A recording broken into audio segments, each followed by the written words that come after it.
Okay, we are finally going to build this Action Edition Optimus Prime.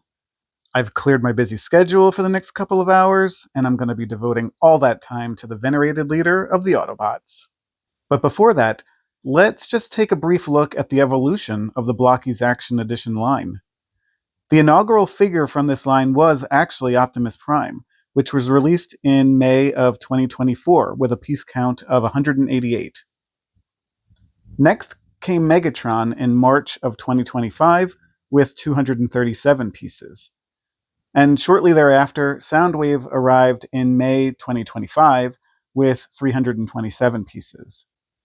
You'll notice that the piece count significantly increased with each successive model, all while the price was kept constant. We can get a more in-depth look at the evolution of the line from the images on the back of the boxes. We can see that Optimus does come with some accessories, including interchangeable armors, a jetpack, and the Matrix of Leadership. He also had a lighting feature that made his eyes and the Matrix glow.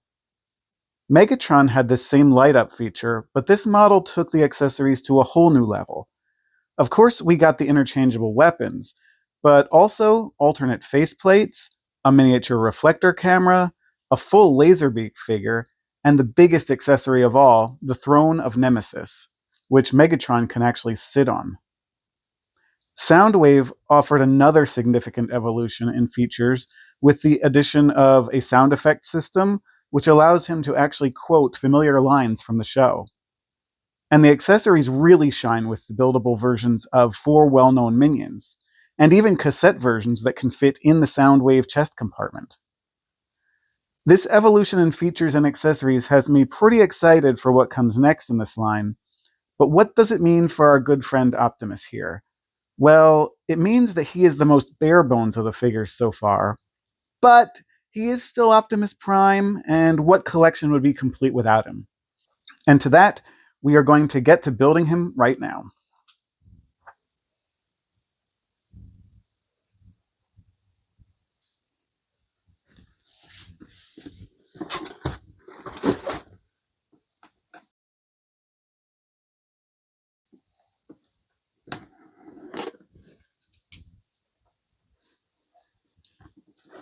Maybe we'll take a quick look at some of the images around the side of the box before we open it.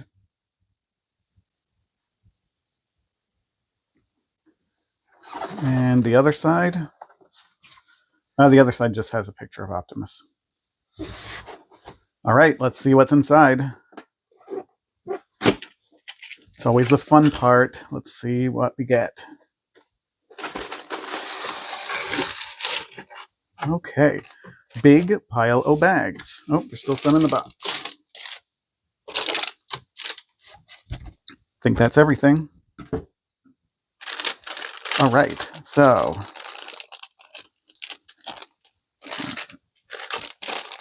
some clear pieces of various colors.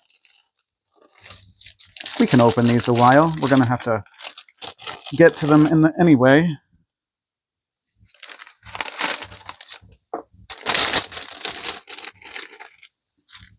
All right, so this is some of the weapons, the axe, and whatever these may be. I guess we'll find out. Oh, obviously, the windshield of the front of Optimus' chest.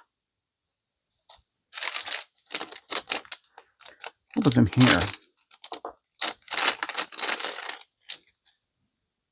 All right, so wait a minute.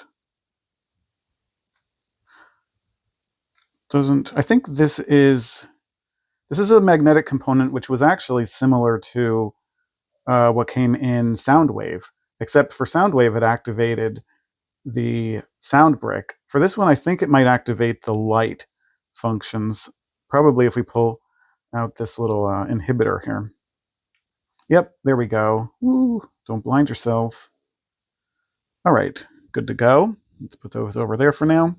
We'll take a look at the instruction book in a second. All right, so here we get some huge sprues. There's a lot of sprues to this set.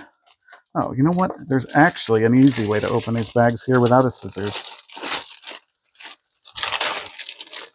Okay, and as I learned from previous figure from the Soundwave action edition, you always got to be careful of pieces that might have fallen off of the sprue in the bag. You like here we have two examples. We don't want to lose those, so do what I do probably and just keep the bags until you know. Look, there's another one. Until you know that you're not missing anything. All right, is there a pull tab on this one too? Yeah, I think there is down here. Some nice chrome pieces.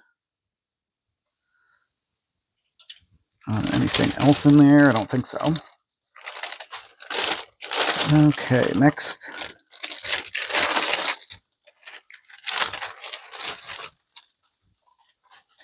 Dark gray and dark blue. Obviously some of the leg pieces there. Let's see, here we go.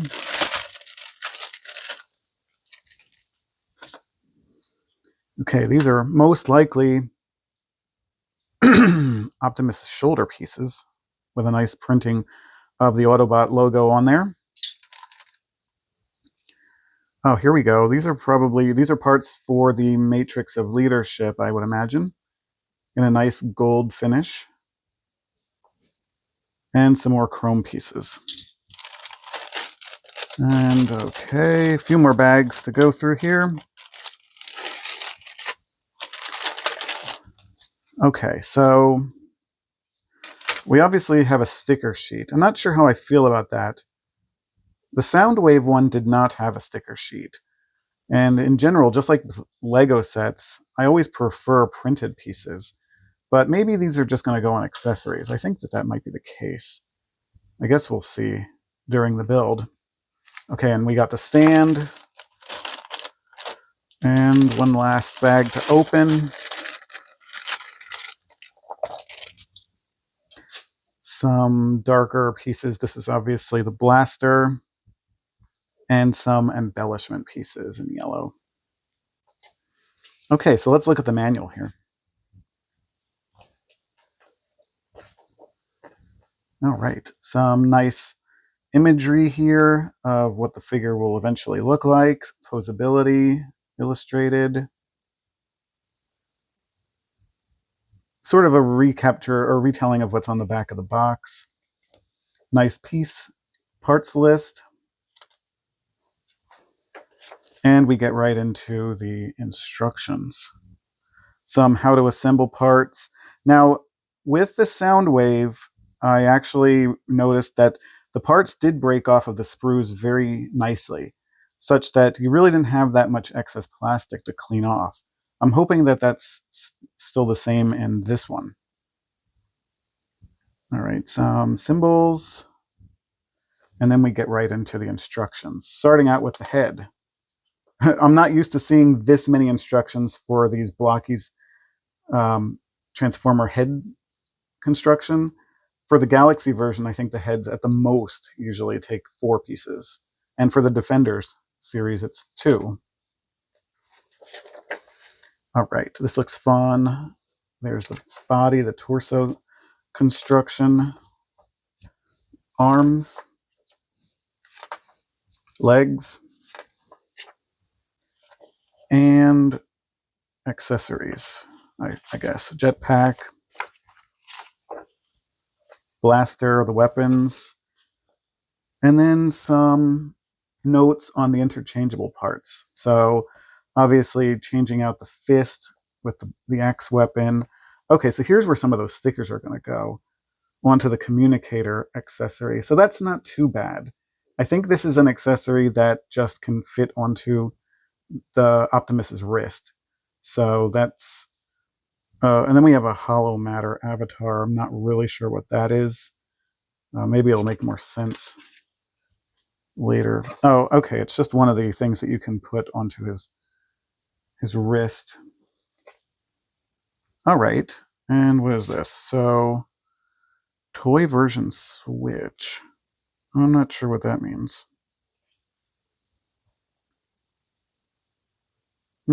Oh, I think that there's multiple eye pieces that you can put. I think I noticed that in the beginning. Yeah, right here. So you can have his eyes be blue or orange.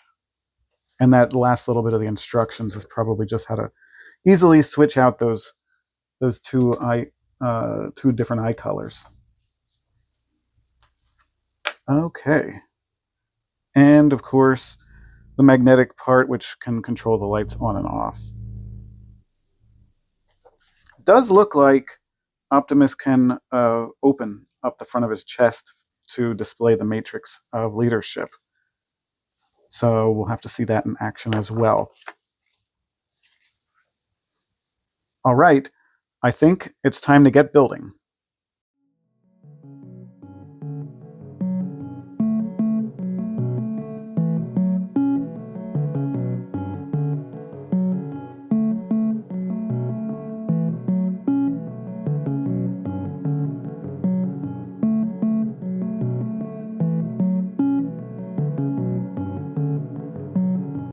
All right, so I'm a few pages in. Already have the Optimus head completed. Went together very well. And I'm midway through the building the torso. And I just have to point out, I hope the video captures how nice this red coloration is. It's just one of the nicest looking textured models that I've seen. And I gotta give it to Blokees. For quality, they are second to none, honestly. These pieces go together. You can barely see the connection points.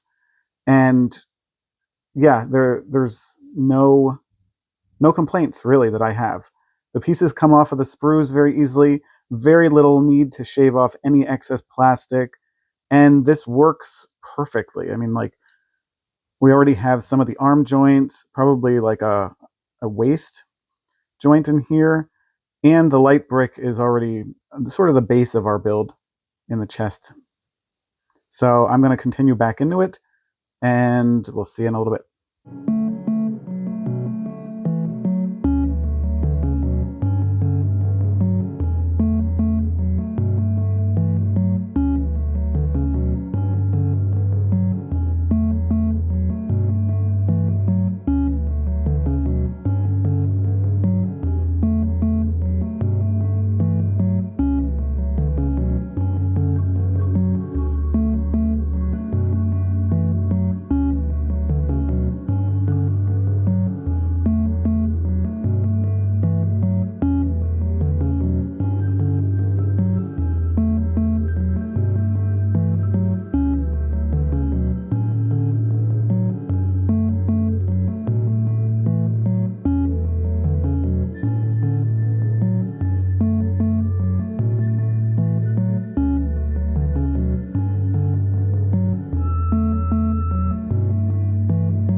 And the construction is mostly done.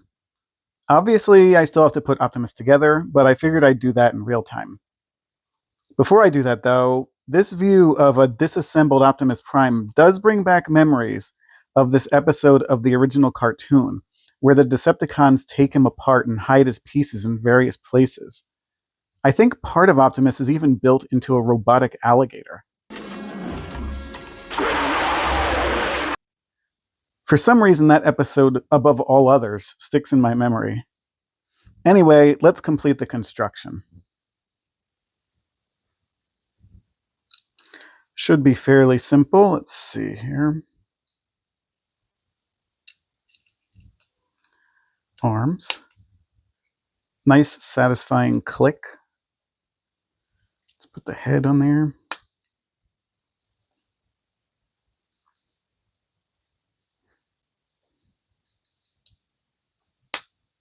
All right. Let's turn these hands so that they look like they're actually facing the right way here. There we go. Can't forget the crotch piece.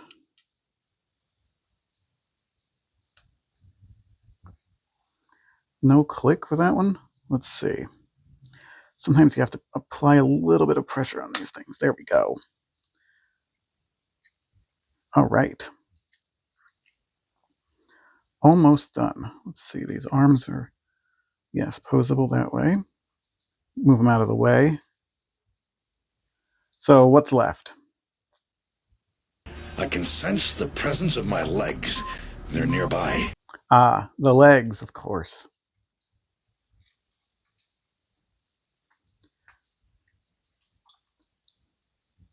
No click for that one? Maybe there is no click for that one. Let's see if we get it for here, for this one.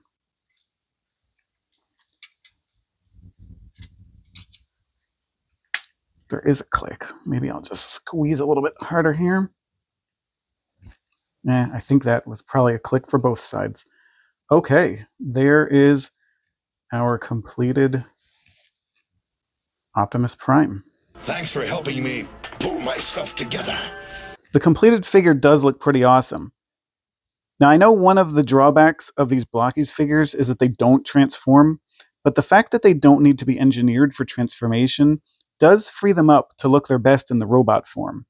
And this has to be among the best that Optimus has ever looked. I've always preferred the G1 version to anything that came later. So let's take a look at the completed figure. Let's start with the articulation points. So obviously the neck rotates probably all the way around. Although, do we really need a possessed Optimus Prime? I don't think so. We have some articulation in the shoulders, in the elbows, wrists, and the fingers. Although the way that it works here is the bottom group of 3 fingers are all grouped up together. Then you have the index finger on its own and the thumb on its own as well. A little bit different from what was seen in the Action Edition Soundwave, which we can take a look at in a little bit. All right, we do have some articulation in the abdomen. And then, of course, we should have rotatable hip. And we have lots of mobility in the legs, as well as in the feet. Lots of details all around.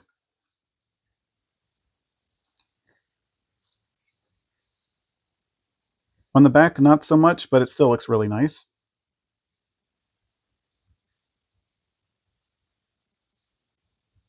Now, at the end of the instructions, they did recommend to put some of these stickers onto Optimus himself, and I'm going to show you where it says to put them.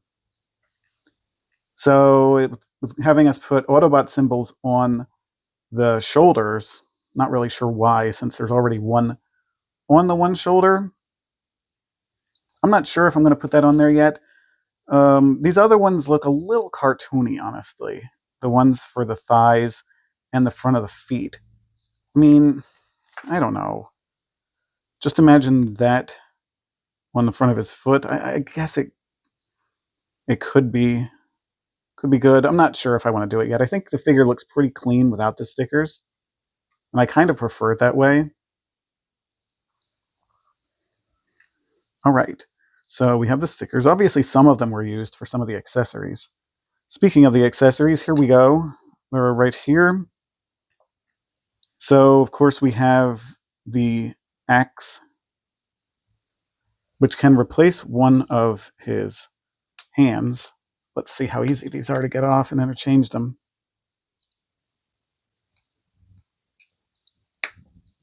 Not too bad.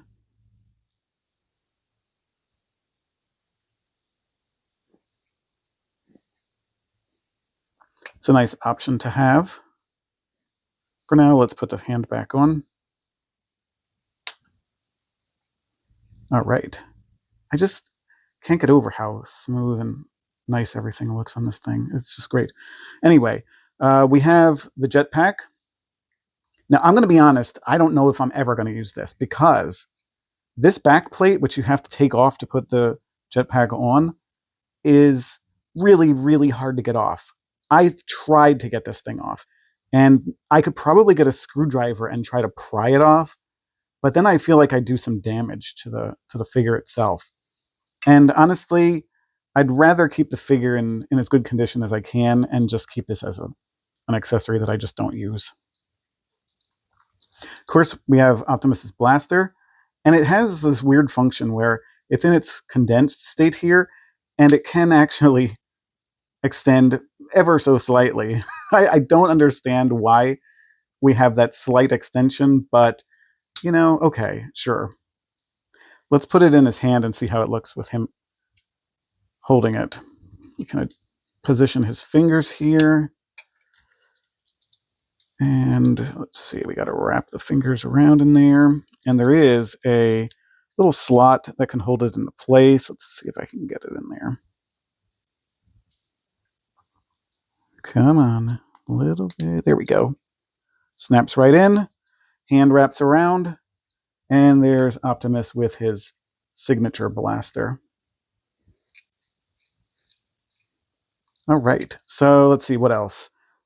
Of course, the chest plate does open up to show the matrix of leadership. And in fact, if you remember, from the beginning, it does close up fairly tightly.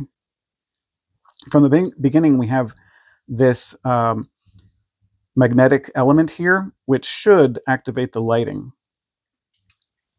Let's see, there we go. Now let's see if we open up the chest plate again. Yes, the matrix itself is glowing as well. Very nice. Now, as you'll see, I did opt for the blue eyes on Optimus.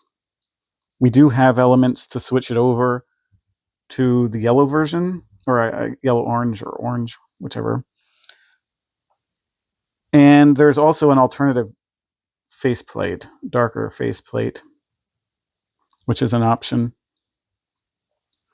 Another option that they offer is alternative index fingers. So if you want to have Optimus in a index finger pointing pose, now you're all set to go. And of course, we have these last couple of things, which are, what are they called? The arm communicator and the hollow matter avatar. So I'll show you how one of them goes on. So it's a little awkward. Let's see if I can do this. So there's these panels on the forearm that can be taken off, although they're not that easy to take off. You actually have to push down on this one side and try to dig either a fingernail in, and there you go. You pull off that panel, and then you can situate on one of these things, and then you can have Optimus talking to his communicator. And you'll notice that I opted for the Bumblebee sticker to put on there because I think it makes more sense for Optimus to be talking to Bumblebee than to Megatron. All right, so let's take that back off, and we'll replace that arm panel. They're a lot easier to put back on than to take off.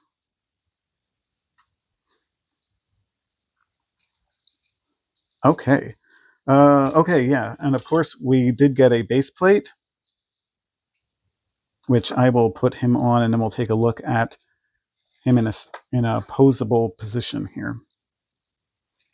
So here we have Optimus on his base plate. Now, honestly, I appreciate that they include these base plates, but they're really not that necessary. I mean, Optimus does stand perfectly fine on his own, wherever you want to place him. And if you don't place him on the base plate, it does free up the posability options. Now, I haven't built the Megatron, but I have built the Action Edition Soundwave, which if you've seen my previous video, you'll already know. But here we have a quick comparison. Let me move them a little bit more centered here. You can pretty much tell that they're of similar heights.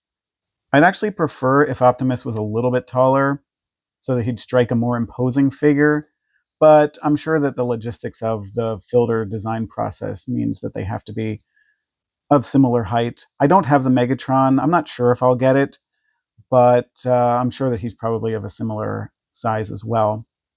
Of the two, I prefer the coloration of Optimus. He just sort of pops with the red and the blue, a little bit more so than Soundwave does with the white and blue. If you remember, Soundwave did come with a sound brick. Now, you can actually use the same magnetic element that came with Optimus, although maybe using an Autobot one to activate Soundwave is a little taboo, but it works. You can turn on his eyes, and